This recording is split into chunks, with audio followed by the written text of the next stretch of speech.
Hello everybody and welcome back for more Let's Play Kingdom Hearts Rechain of Memories. In the last episode, we find out the true identity of this mysterious girl that Sora claimed I remembered. It's Naminé. And so we also found out that she's being held captive up in Castle Oblivion, so we have to go up and rescue her. In this episode, we are actually not going to think about that at all, though, because you know how it goes, so we just don't ever think about what goes on in Castle Oblivion, because we're about to go to our next Disney World. So let us not think about Naminé and not focus on rescuing her, and just focus on what goes on in the next world. So now we're here at the second half of the game, and so we're going to go and start that second half with Atlantica. And it's going to be a bit weird here because, you know, it's all underwater, obviously enough. However, you can see here in a sec that we're actually still walking underwater somehow. Gosh, this looks like the bottom of the sea. It sure does. So how come we can breathe? Yeah, good fucking question, Sora. Beats me. Maybe someone cast a spell on us. It's just like breathing air. But it's not air. See? Someone's swimming this way. Yeah, we can still see people or fish swimming, even though we're walking underwater. Oh, look who it is. It's the Brat. Hi. And why did she have the trident with her? If anyone asks, you didn't see me. What? Sorry, I don't have time to explain. Just promise you won't tell.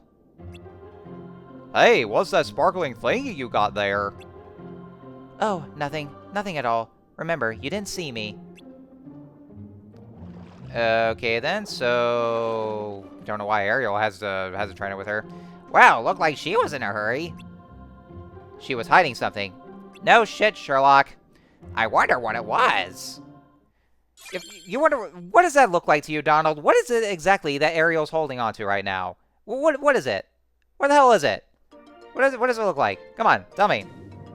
You know, it's very hard for her to actually hide it behind her back, and because you know you can still clearly see the trident. So yeah, so you're wondering what it was. Gee, I wonder about that too, Donald.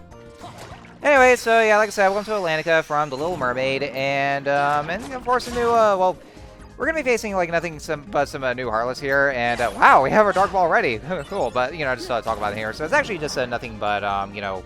Usually the sea-based Heartless, and well, also just only returning one to the Search Coast. So, anyway, so these green Heartless right here that swim around, those are the Screwdivers.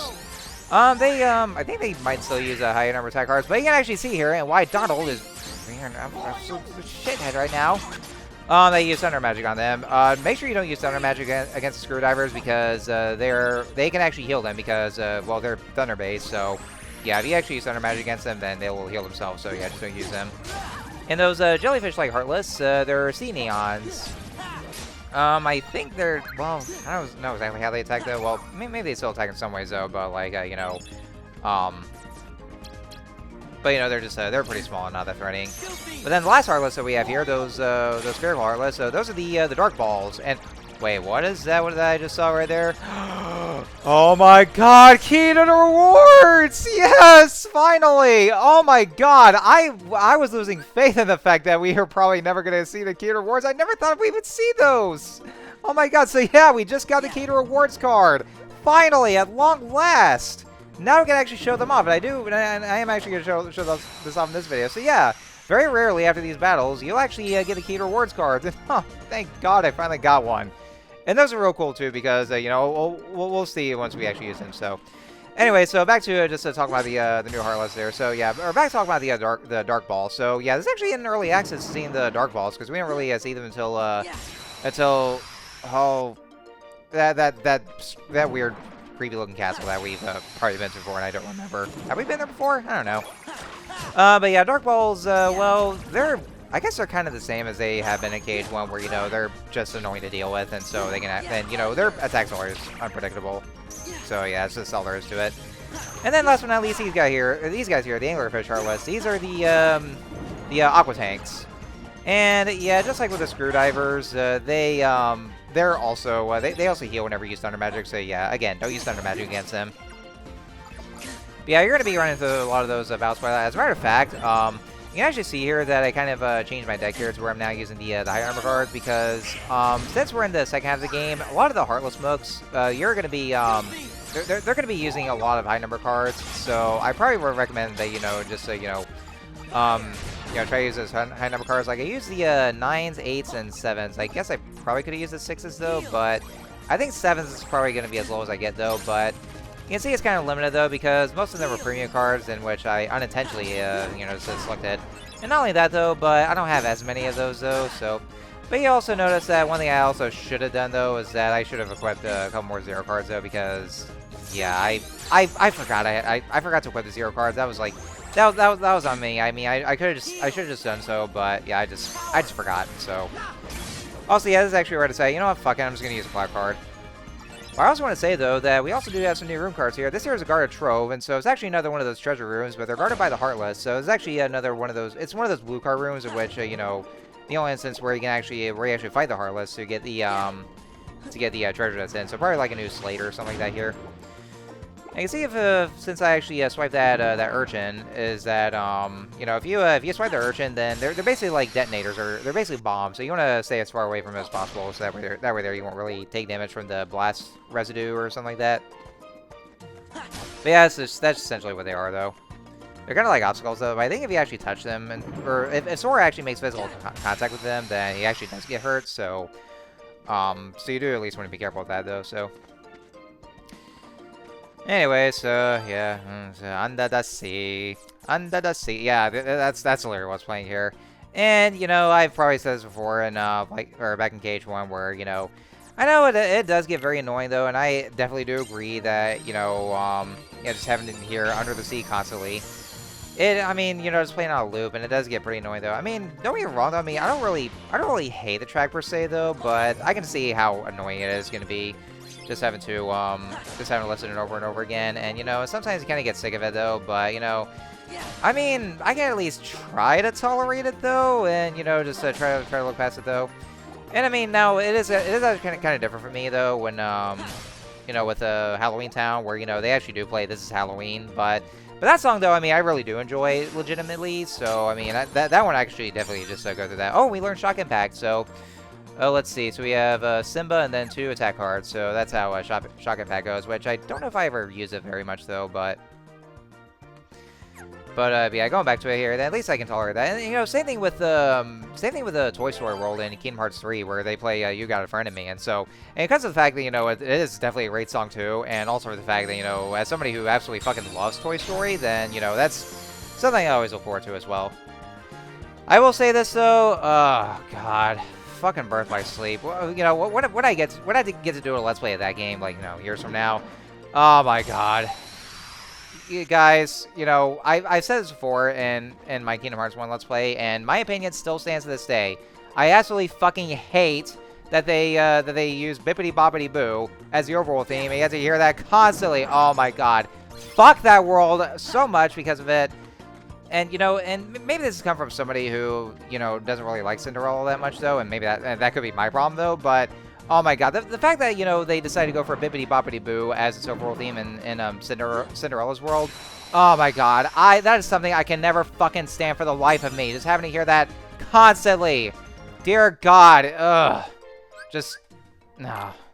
Yeah, I hate that they decided to use that right here, and that's the one thing I cannot stand. So yeah, if anything though, like no, that would not make a good overall theme. Like, you know, it's just not. I can't stand it here. So, but yeah, all that aside right here. So I decided to finally go ahead and just, you know, since I have a cure card with a value of 6, and I decided to go for that one though because at least it's high enough though. And so since I have 3 cure cards, and now I can actually be able to have access to Curaga. So cool, finally. Also, you want to watch out for those clams. Like, whenever you strike them, they kind of have a little spaz attack where, you know, they'll actually shoot out these HP orbs and the Moogle orbs. So, which is actually, you know, nice though because you know, just having both HP and the Moogle orbs at the same time though. And so that's actually real good too, just to be able to collect those. But you don't want to get too close to them though because Sora actually will take damage, and that's from when that clam spazzes out. Although, it is actually good for one thing, though. You can actually use it to your advantage to get the Heartless stun, because, you know, because they'll actually just be stunned right there. That will give you a chance to get the first strike. And yeah, as you can see here, I went for Teaming Darkness for this room here. So, yeah, because of the fact that, you know, we're all underwater, then you can actually see that you know, there's the aqua tanks, which are basically supposed to be the aquatic counterparts of the large bodies, because that's what they always go for. But there's only one rock thing here, so... Anyway, so, yeah, I want to go ahead and talk about this whole thing for here. So, yeah, you can actually see that despite the fact that this is all underwater, and yet... Sora, Donald, and Goofy, they're actually still walking underwater, and, you know, they still have their regular clothes on, and so they're still in their regular forms, because, like, you know... Because, you know, you remember back then that, they went for, because of the fact that it's underwater, and so they have to survive just by taking different forms. So, yeah, let's say, for instance, that, you know, Sora is, yeah, Sora was originally, he's supposed to be, like, you know, taking the form of a merman, so that again should be able to swim through. And so, yeah, they're basically taking the forms of the aquatic creatures, like, you know, Sora's case, like he was a merman, and then Goofy's a sea turtle, and then Donald being an octopus. But yeah, they're not taking those forms here in this game though. And I know the reason for that though is because, you know, since, you know, they're still technically in Castle Oblivion, and so they're actually still going through the rooms of Castle Oblivion. So because of that, then they're not, like, they may seem like they're underwater at first though, but they're actually not per se. You know, because again, they're all supposed to be, you know, illusions or manifestations of Sora's memories, and so that's actually the whole reason why that there is so. But they actually still act as if, you know, they're all still underwater anyway, and so they're questioning why they can even breathe. Because again, this game does not even bother at all. They forget the fact that, you know, they're still in Castle Oblivion because they actually do explore this this kind of concept in Traverse Town. But then afterwards in Disney World, then it goes completely nowhere, and so they just completely do away with that, and so they act as if they're legitimately in the Disney Worlds themselves, though, and they're actually interacting with the characters themselves, though. I don't know, it's supposed to be a marketing thing, or maybe a request from Disney or something like that. I don't know. I'm not the developer, so there's no way I would know for sure, though. But either way, it's still stupid, illogical, makes absolutely no sense whatsoever, and just, you know, and really does feel like some kind of a half-assed way to justify anything whatsoever with this whole thing. So I mean, yeah, I gotta say though, it really because it goes nowhere, then it really does come off as half-assed. And no, don't use a Joker card. Yeah, I had to make sure to save my Joker cards because they're you know, for emergencies. So anyway, folks, so this is actually where I finally, at long last, show off the key to rewards card. So yeah, I know I'm actually still going through to see which card to get rid of. I have so many calm bounties and so many moments of reprieve, but I did say I'm gonna start using moments of reprieve in the second half of the worlds here. So. Anyway, there's that right here, and so let's go ahead and take the key rewards card. So yeah, every time I have the key to rewards card, I will definitely be using those for each of the worlds I'm in here, and I think I do get another one here. So anyway, so that's the room of rewards here, and so we're just going to go around and get those here. So as you can see here, that there is a chest up here, so that'll take us over to the to a new slate. So first we're going to just go ahead and just get rid of the and just smash those bases and the barrels all around here. So smash it here. All right, now I'm going to go ahead and open the chest. And so we have Sora learns Quake. And so we have Gravity, and then Simba, and Magic Card. So, or whichever Magic Card. It doesn't have to be just the fire card specifically though. But yeah, that's what it does here for Quake though. I still don't know. Well, actually, I do have the cards at least though, so I could actually be able to, you know, since I already do have Gravity, and then the Simba card, and whichever Magic Card there is though. So I gotta be able to use Quake though. I don't know if I ever use it much, though. Maybe just be used for some certain bosses and whatnot. So, hopefully I might use it at some point, though, but I don't know. Anyway, yeah, I can actually see how big this map layout is here. So, yeah, you do want to make sure to get your bearings around here. And so, because, you know, again, the map layouts, they'll always vary depending on when you use a card. So, like, you know, if you actually don't use Atlantica, if you actually don't go for Atlantica first, if you actually use it for later, though, then the map layout will definitely be different. So it's not going to look exactly the same as the one I'm using now, though. So it's always going to change depending on when you use the map card. So, but yeah, I think that's all there is for you know, what I want to say about you know, Atlantica. You know, the whole logic with it. You know. With Sora in the game, just to be able to walk underwater, because, you know, they're still in Castle Oblivion, though. But I will say, though, I mean, it is the one saving grace that, you know, we don't have to deal with those clunky-ass swimming controls in KH1, because, you know, since we were legitimately in Atlantica, and so, therefore, we're underwater, then, you know, then, yeah, in this case, yeah, we're no longer in, Sora's no longer in his merman form. So, at the very least, that's just the one saving grace, though, because, you know, at least I can still do the normal controls and not have to deal with those goddamn swimming controls, because, I mean, again, they were so clunky as shit. So, in that sense, I mean, I guess it's probably the most tolerable portrayal of Atlantica I can probably go for, ironically enough, despite that, you know, I don't really think that highly of this game anyway. Also, yeah, we're in the Moogle shop again, though, but this is actually where, you know, You're going to want to save up more of your Moogle Orbs, because I didn't think about this at all, though. I thought I was going to save to, like, over 600, but yeah, they're going to be using the more advanced ones, like the more advanced locks. So because of that, these kind of card packs, they're more expensive now, and so yeah, I didn't think about that. I forgot that was going to be the case, so I just ended up not having enough, though. But I did get more Moogle Orbs, and so I would definitely go back and get the last card, but yeah, I guess that means a lot too. I'll just have to save them more, so that's probably what it is, though. But at least I got another 8 cards, so going to equip that as well, so. But yeah, because, you know, since we're doing regular control, not so much swim control, because they're not in their aquatic forms, then, you know, at least I can tolerate that much, though. But, you know, that's just going to be what it is for now, though, because, oh, God. Wait till we get to Kingdom Hearts 2. Atlantica and Kingdom Hearts 2. Oh, God. Do I even want to talk about that? No, let's just wait till we actually get to do a Let's Play. There's going to be a lot to talk about that one. Oh, yes. That can wait so much, though. But anyway, more plot. Finally, a plot door. Oh, hey, it's Sebastian. Oh, woe is me. Is something wrong? Someone stole the king's magic trident. Atlantica is defenseless. And to top it off, Princess Ariel has disappeared. King Triton's worried sick. He won't leave his chambers. Ariel? She disappeared? Ariel's friend Flounder would know where she is, but now he's gone too. Wait a sec. Didn't we just see Ariel? Yup, but she didn't look real happy to see us. Hey, wasn't she carrying something when we saw her? Yeah, it was a trident. You don't think that was a trident? You know, maybe it was. What? But that means Ariel stole it. There must be some explanation. Ariel, where did you swim off to this time? If anything happens to you, the king will think it's all my fault. He told me to keep an eye on her, and now this. What did she run away because of something I said? King Triton will banish me forever. He'll pop his shell if we tell him Ariel took the trident. Guess we'll have to get to the bottom of this ourselves. Yeah, literally just gonna see bottom.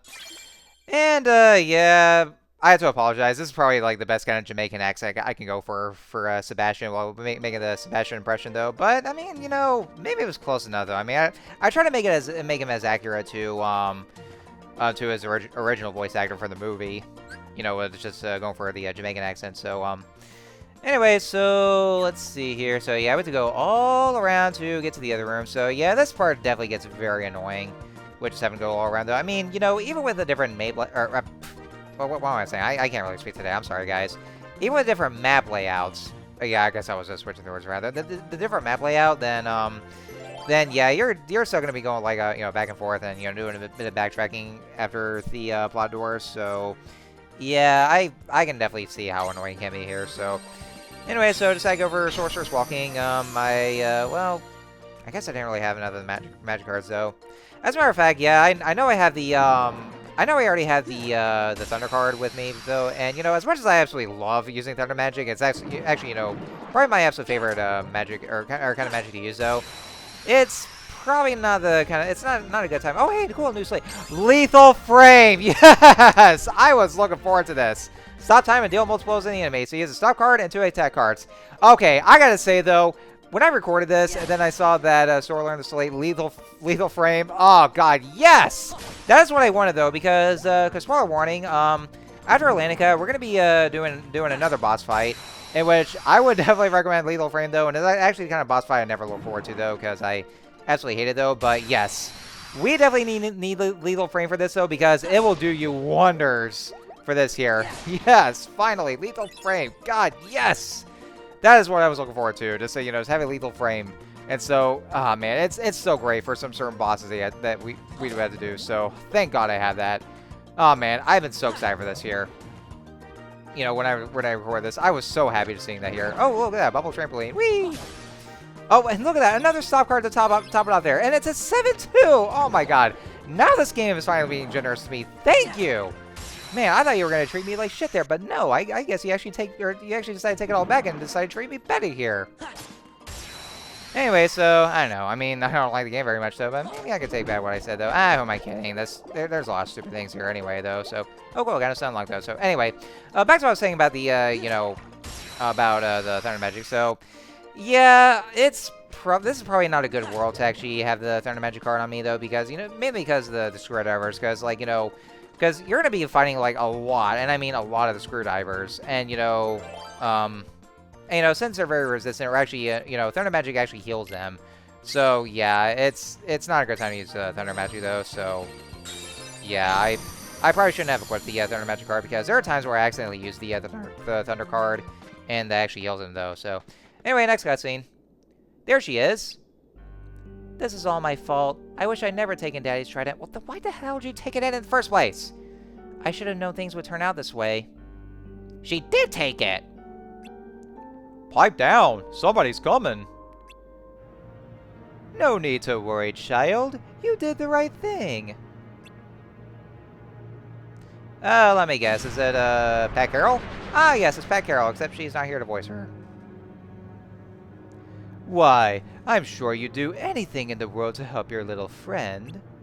Poor Flounder has been swept away to the human world. No place for a little fish.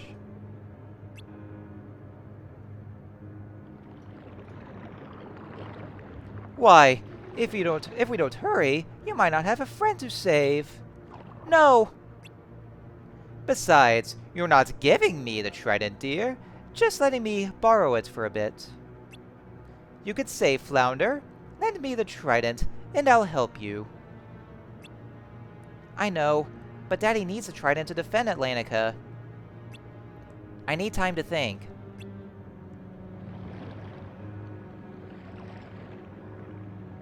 You're still just as naive as ever, Ariel. Just saying. Well, it's all the same to me. Just remember, your little friend is dodging fishhooks while you twiddle your fins. Well, you can come see me once you made up your mind. So, why should you take the trident anyway, though? What am I going to do? Don't trust her, that's for sure. Yeah, exactly. Her face says it all. How long have you been listening? Oh, long enough. It doesn't matter. Sora's right. Don't trust that sea witch. She's up to no good. You can see it in her face. Yeah, my thoughts exactly. Then we all agree. The problem is, I don't have any idea where Flounder is. And she's the only one who can help. Excuse me, I'm right here. What about us? Yeah, right? Come on, let's go talk to her. You shouldn't have to do this by yourself. Really? You'll come with me? You bet. I know how it feels to have friends in trouble. Let's get going. Alright, folks, so just going in this off right here, though. Yeah. Why is it that Ariel would just have to feel the need to, just constantly trust Ursula and all that here? And, I mean, we're reading over the fact that, for this whole plot here, apparently Flounder was kidnapped or just taken somewhere, and obviously that would mean Ursula must have been, behind all this here. So, it clearly goes to show. And yet, somehow, Ariel doesn't even take the hint that, it could definitely be Ursula, and would still think that she would probably feel the need to trust her, and, and claim that Ursula could actually just help with finding Flounder and rescuing him. And wouldn't can Ariel just at least stop to think about anything for at least 1 second, and just put two and two together, and just know that Ursula is clearly, obviously, not to be trusted at all.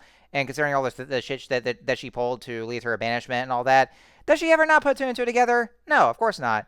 And it's kind of all the same kind of plot line in Kingdom Hearts 2, because for one thing, it actually falls more accurately to the movie though, and that actually makes Ariel come off as dumber, honestly though. But that's gonna be more on that. I've ran it too long. So, anyways, next time on Let's Play Kingdom Hearts 3 Chain of Memories, we're gonna go and go after Ursula and hopefully find Flounder and all that, and get this whole mess taken care of. And again, why did she have to steal the trident in the first place? Why? Anyways, I'll see you guys next time.